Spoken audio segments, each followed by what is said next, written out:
Voy a la Ciudad de México, de la Sierra Nororiental de Puebla, en donde estuvimos hace un minuto. Voy a Ciudad de México con el maestro Carlos Flores Rico. ¿Cómo te va, Carlos? Buen martes. Buen martes, mi querido pueblo. ¿Cómo estás después del puente? Casi nadie se dio cuenta o se acordó que ayer fue una fecha histórica, pero aquí ya tú sabes, como siempre, mi querido pueblo. Gracias, Carlos. Bueno, pues el tema de la expropiación petrolera, que hoy a los jóvenes pues me parece que no les da mucho impacto, pero ayer se manejaron cifras de Pemex. ¿Cuál es tu opinión, mi querido Carlos? Bueno, Pemex es una de las empresas icónicas del desarrollo mexicano y puntal de lo que fue o se conoció como el nacionalismo revolucionario. Fíjate bien qué interesante esta hazaña del pueblo mexicano, que se inició con un conflicto laboral. Es decir, las empresas extranjeras, fundamentalmente inglesas, americanas, tuvieron problemas de reconocimiento del naciente sindicalismo mexicano y de la naciente del código electoral, laboral, que había en ese tiempo como la ley del trabajo, el federal del trabajo, y no cumplieron las negociaciones, etcétera, y en un contexto de guerra, porque ya prácticamente estaba a la vista la guerra, que sería el año que sigue, y se aprovechó esa oportunidad para expropiar. Pero expropiar no quiere decir confiscar. El general Cárdenas y el grupo revolucionario en el poder y toda aquella generación que venía de las armas, no creas tú que llegó con las armas a quitarle a los extranjeros las empresas, ¿no? Sino que usaron el Estado de Derecho. ¿Y eso qué quiere decir? Que se utilizó una figura jurídica que se llama expropiación, pero que no que te quiere decir confiscación, sino que te asume o argumenta una causa de utilidad pública en la que se demuestra que el sujeto y el objeto a expropiar son de utilidad pública y se le da a la propiedad privada una modalidad de propiedad pública, pero, ojo, se indemniza. Entonces es una compra forzosa y a un valor que se establece a través de peritajes complejos, pero no es una confiscación. Entonces es una primera cuestión que hay que aclarar. La segunda es que había un contexto favorable en lo internacional, porque había una competencia con el eje de Europa que pues ya sabemos después sí que acabó. Pero en ese momento tenía esa ventaja, porque de no haber sido así, hubiera sido muy complicado. El gobierno americano, el gobierno inglés, pues como sabes, iban inmediatamente a responder en favor de sus propias connacionales. Y aún así hubo una serie de problemas tremendos porque estaba escaso el petróleo por la guerra y aún así era complicado que encontraran clientes y desarrollo tecnológico y asesoría técnica. Y ahí se demostró una tremenda fuerza de la población para ayudar a pagar los primeros abonos, digamos, de la expropiación. Porque, insisto, no fue una expropiación, no fue una confiscación, sino una expropiación. Ahora bien, durante muchos años el petróleo fue el pilar del desarrollo mexicano. Es decir, la venta de crudo, de petróleo no procesado, fue una fuente de ingreso pero muy importante para el país. De ahí se hicieron caminos, escuelas, hospitales, desarrollos tremendos que soportaron durante muchos años el crecimiento del país. Y luego ya se fueron creando las refinerías para generar aquí mismo los refinados, y las gasolinas y el diésel después, y sus productos de la petroquímica básica posteriormente. El problema es que el petróleo es un asunto, pues, como ya sabemos, no renovable. Segundo, tiene un proceso industrial complejo que produce contaminantes, obviamente. Y tercero, crea también una especie de dependencia económica muy sujeta a los altibajos de la economía mundial. Y fue evolucionando la empresa hasta llegar a un momento en que la tecnología, el desarrollo de otros productos y otras capacidades en otros mundos comerciales del imperialismo ya, del capitalismo global, que hicieron que algunas partes de la producción petrolera no fuera rentable y que el petróleo fuera buscado a profundidades más hondas, más grandes, y que los refinados produjeran más productos más finos o menos contaminantes, y se fue haciendo muy compleja la industria. De manera que la competencia obligó a que la empresa tuviera cambios y transformaciones para los que no siempre estuvo a tiempo. Y entonces el negocio empezó a declinar. Y ya llegó un momento en que no solo empezaba a declinar y a dejar de ganar, sino empezó a provocar pérdidas. La ganancia que se tenía de Pemex, mi querido Polo, se trasladaba al desarrollo nacional mediante una figura llamada impuesto. Es decir, tú no tomabas las utilidades de Pemex y las usabas en inversión pública, porque eso no se puede, en una empresa, pero se le extraían a través de impuestos. Hubo un momento en que los impuestos eran la única forma, digamos, solvente. Después ya los impuestos fueron una carga para Pemex y luego ya es al revés, luego ya hay que meterle dinero. ¿Por qué pasó eso? Bueno, pues porque va creándose un desarrollo muy complicado, la competencia hace que te vayas especializando en algunas materias, la inversión de regreso a Pemex no era la suficiente, y de pronto se nos hizo una empresa atrasada, costosa, con malos controles o menos controles de contaminación, y una especie de boca de lobo que se traga lo que fuera, de dinero, para poderse mantener en vida. En eso se critica mucho que el sindicalismo le causó daños a la empresa. Puede ser, muy poco, pero sí puede ser. Pero lo que realmente porque tenía 120 y tantos mil empleados obreros en una empresa que podía haber funcionado con menos, se hizo concesión enorme para la naciente industria y luego después para el fortalecimiento del sindicato, y luego hay un momento en que ese sindicato pues tenía un privilegio de mayor capacidad que otras industrias, y quizás pudo haber sido un exceso, pero no es la parte fundamental. La parte fundamental es el mercado que fue exigiendo más competencia, menos contaminación, más productividad, más modernidad, y empezó a fallar en algunos aspectos. Uno de los primeros aspectos que empezó a fallar es la exploración. Hay que invertir mucho dinero en exploración y luego de exploración que vaya a los lugares donde más rentables son. Y eso se encontraron en el mar, en las plataformas marinas, en donde había que invertir muchísimo más para extraer un barril que en el continente. Y en México se empezó a batallar con eso y se tuvo que entrar a contratos muy grandes en el mar, con grandes plataformas, unas verdaderas mini ciudades en el mar, para extraer el crudo con mayor rentabilidad, y eso implicaba muchísima inversión que no siempre estuvo a tiempo, y por lo tanto las plataformas son extranjeras o son rentadas. Y en el campo, digamos, en el continente, cada vez más escaso y más son las perforaciones, pero esa es una de las posibles, digamos, mejores fuentes de riqueza. En donde empezó a fallar el problema fue en las refinerías.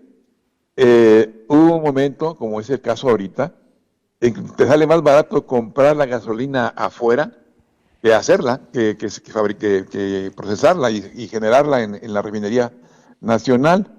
Y entonces el gobierno de los últimos 30 años empezó a variar eso y a desestimular el crecimiento de las refinerías, inclusive cerraron refinerías, digamos, muy conocidas aquí en México, la de las Capozalco, la del 18 de marzo se llamaba, desapareció. La refinería de Reynosa, que era una refinería muy exitosa, desapareció. La refinería que estaba allí en Cerro Azul desapareció. Y otras refinerías más modernas que se llegaron a tener sobrevivieron. Y hoy en día tenemos nada más 6 refinerías. Y de las 6 refinerías, algunas de ellas se quedaron obsoletas y se empezó a reconfigurar o modernizar, pero resulta que cada que producías un barril de gasolina resultaba un poco arriba de lo que te costaba comprarla, y prácticamente lo recomendable era cerrarlas todas y comprarlas todas y comprar todo el combustible afuera. Sin embargo, hay un equilibrio siempre buscando tener una cierta capacidad de maniobra interna y no depender tanto de las vicisitudes exteriores, y se mantuvo esa base de refinerías. Se compró la mitad de la refinería de Texas, ahí pegada a Matamoros, Deer Park, y se hizo una especie de programa de reconfiguración.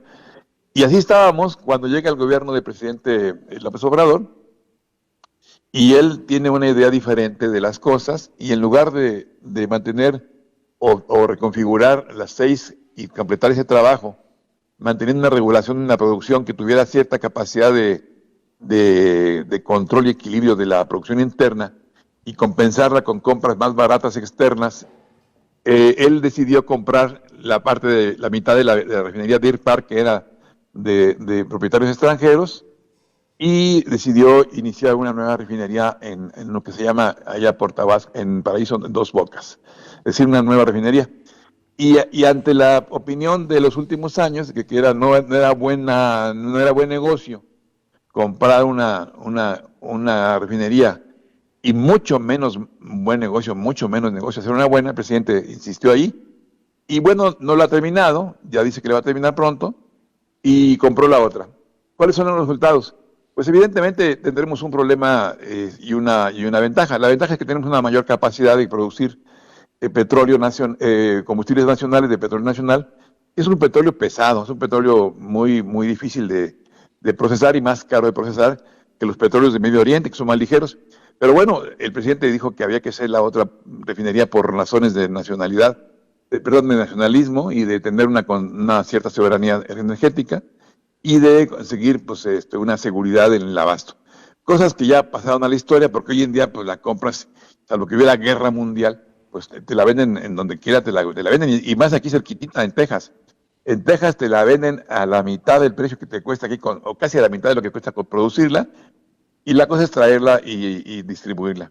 Pues bien, esa es la discusión actual en el aniversario de Pemex, que Pemex ahora se convirtió en un hoyo que absorbe muchísimos recursos por las pérdidas que tiene por operar en un mercado adverso, y no aplica la inversión en los aspectos que deberían ser, que son más rentables, como es la generación de crudo, de la extracción de crudo. Y esa es la discusión que tenemos en la mesa actualmente entre el gobierno y sus críticos, entre los, directivos de la empresa y los estudiosos del mercado petrolero. Que el dilema es, uno, dicen los nacionalistas del corte del presidente, bueno, no importa que sea un poco más cara, ese un poco es mentira, es mucho más cara, pero es nuestra y asegura la soberanía energética en caso de un conflicto. Lo cual es medio cierto, porque efectivamente pudiera ser eso, pero vamos, el problema es que no es un poco más caro, no, es mucho más caro producirlo aquí. Y los otros críticos dicen, sí, pero ese dinero que estás perdiendo, mejor lo hubieras, en tanta deuda que tienes por ese problema que estás vendiendo barato o lo caro, es mejor que lo inviertas en exploración y extracción de crudo, y vendes crudo y compras refinado que te sale la mitad de precio, y tendrías un aspecto mucho más sano de la empresa. Y esa es la discusión actual, una discusión que se torna ideológica, y que pues, es una discusión válida, pero pues que como que no está bien en un país que no tiene dinero, y una discusión que debería ser técnica comercial, que equilibrara una cierta base, como ya la tenemos en 6 refinerías que se acabaran de modernizar, y comprar refinados a precios más rentables. Por ejemplo, si tú compras ahorita en Texas, en una gasolinera, allá le llaman un galón, pero digamos, dividen y sacan un litro, comparado con un litro mexicano, es mucho más barata la gasolina tejana. De tal suerte que en este momento convendría más comprar la gasolina ya refinada en los Estados Unidos, en Texas, que hacerla nosotros, que sacarla nosotros y que producirla nosotros. En este momento, quizás en otro momento pueda ser diferente, pero en este momento es más barato comprarla que hacerla. Como ha ocurrido en otros productos, hay veces en que el maíz era mejor comprarlo ya elaborado y cosechado en Kansas que aquí en México. Pero claro, había que tener una base elemental para tener una cierta capacidad de autonomía. pero vamos, combinando las políticas podríamos tener buenos resultados, tener una base que te garantice y una cantidad a comprar en el mercado que es mucho más barato. En el caso del petróleo es un poco similar, un poco, porque aquí hay que tener una extracción de crudo para vender en áreas ya muy difíciles de sacar, como es el Golfo, y reclama inversión, pero es una inversión que te va a dar chance de vender y sacar ventaja en esa parte del asunto petrolero, es decir, en la exploración y extracción de crudo en aguas profundas para vender en el mercado internacional a buen precio. Y luego comprar en este momento y tener la infraestructura como tal para adquirir combustibles refinados del exterior y traerlo a México mucho más barato, pero sin perder la base que tengas de una infraestructura elemental para una cuestión, digamos, de garantía de que tienes, que la cumplirían las 6 refinerías. Ese es el aniversario, ese es el dilema, esa es la discusión política y ese es el punto en el que los mexicanos debemos estar muy atentos. Una, adoptar medidas ideológicas como dogma o mantener nuestras creencias y nuestras filosofías nacionales, pero saberlas combinar con las oportunidades de mercado y el desarrollo tecnológico actual en el mundo global.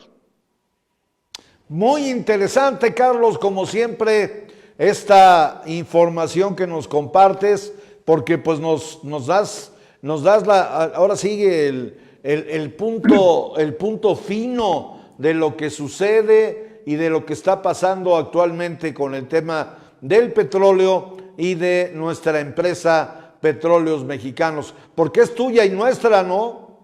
Claro.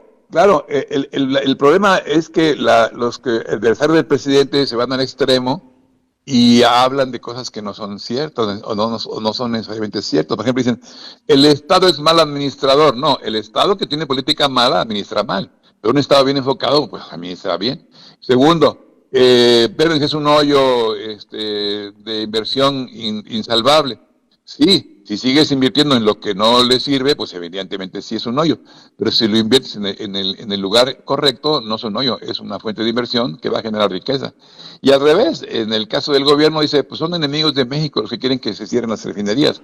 Son enemigos de México los que quieren México y que Pemex deja de existir. Son enemigos del sindicalismo los que quieren atacar a las refinerías. Es decir, está revuelta la discusión y la cosa debe ser muy clara. Pemex es un baluarte de la nacionalidad mexicana, ha sido el signo de exploración y explotación que ha sostenido a la nación durante más de 70 años, pero debe modernizarse en lo que más le convenga y debe de dejar de invertir en lo que no le conviene. Y canalizar las finanzas públicas hacia los lugares de inversión más productivos y tratar de compensarse en el mercado exterior en lo más conveniente. Por lo pronto, en este momento, mi querido Polo, lamentablemente ahorita Pemex nos cuesta un ojo de la cara, porque no solo no nos está dando rentabilidad, sino que ya combinando lo que gana y lo que pierde, acaba perdiendo. Sí, claro. Carlos, recibe un fuerte abrazo y mi gratitud por lo que nos compartes cada semana. Cuídate mucho. Abrazo, mi querido Polo, hasta pronto. Gracias, es el maestro Carlos Flores Rico.